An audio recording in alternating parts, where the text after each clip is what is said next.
Good evening, everybody. As a supporter of the Green Bay Packers, albeit from 4,000 miles away, it's been great to see how the team have progressed this season, and obviously we all wish them all the best in the playoffs and hopefully make it all the way to the Super Bowl and to bring the trophy back. Back in December 18th, 2015, Netflix released a documentary called Making a Murderer. Some people in Wisconsin are not happy about the fact that it's made certain people within Wisconsin look very bad. Back in October of 31st, 2005, Teresa Halbach, a photographer from working out of Green Bay, disappeared. Ultimately, Stephen Avery and Brendan Dassey were both convicted of her murder in the most questionable of circumstances imaginable.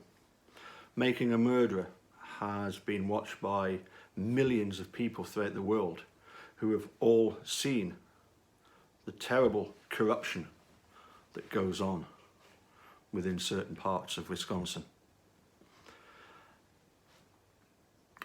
9 days after the Super Bowl, which will hopefully feature the Packers, the state of Wisconsin will have to begin to explain what was going on. Let me take you back to when Teresa Halbach was a missing person.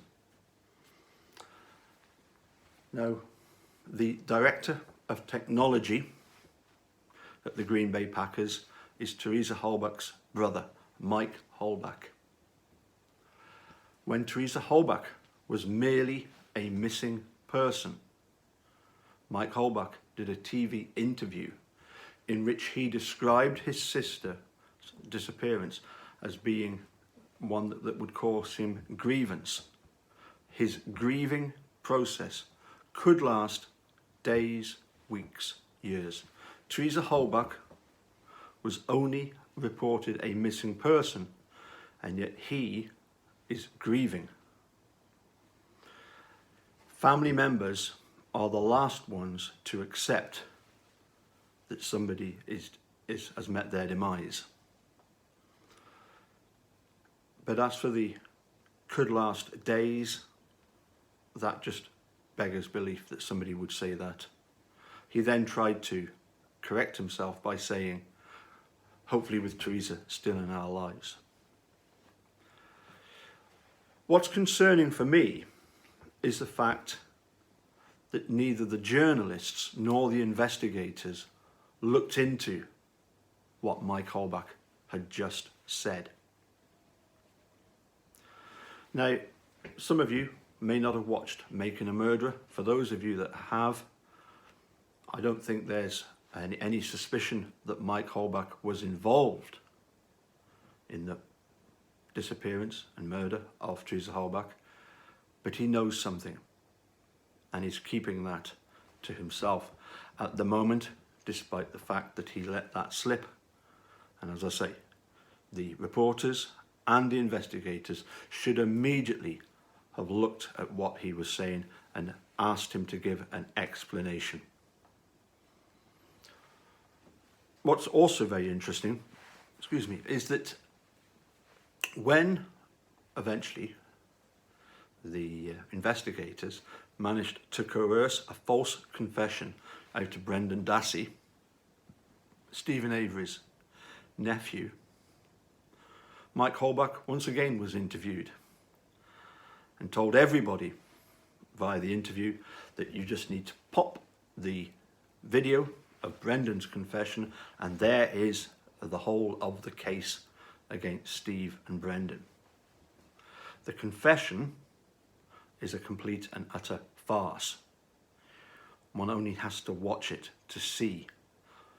However, what's very interesting, Mike Halbach, when asked, have you watched the confession?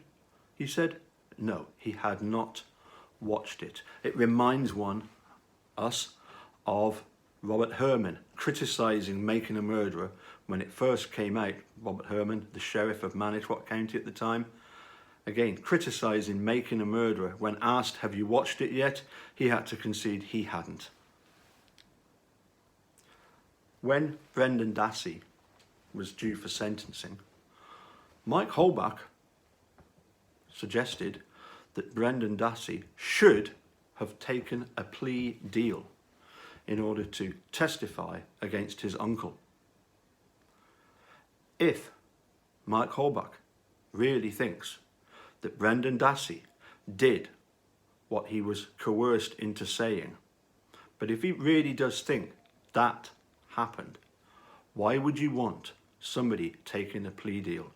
You would surely want that person locked up and the key thrown away. So as I say, the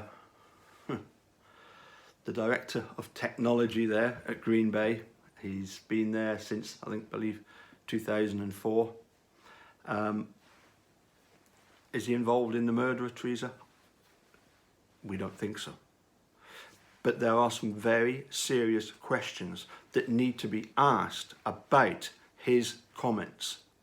Here in the UK, during the Soham murders, Maxine Carr let slip that the two girls were nice students, using the past tense. Mike Halbach refers to the grieving process for his sister. She is still only a missing person. I say I give you all this heads up. You know, nobody gave you a heads up about Making a Murderer, and you might wonder, well, what's happening in the case? Well, on the 9 days after the Super Bowl, which hopefully the Green Bay Packers have won, that's when the state of Wisconsin will have to begin to explain what went on. What led to the disappearance of Teresa Halbach. We want truth and justice for her. We want the correct killers locked up, and we want 2 innocent men released. If you get the chance, if you haven't done so already, please watch Making a Murderer. I know it's long, 20-hour-long episodes. It will explain inside and out exactly what's going on there. Anyway, catch you soon. Bye for now.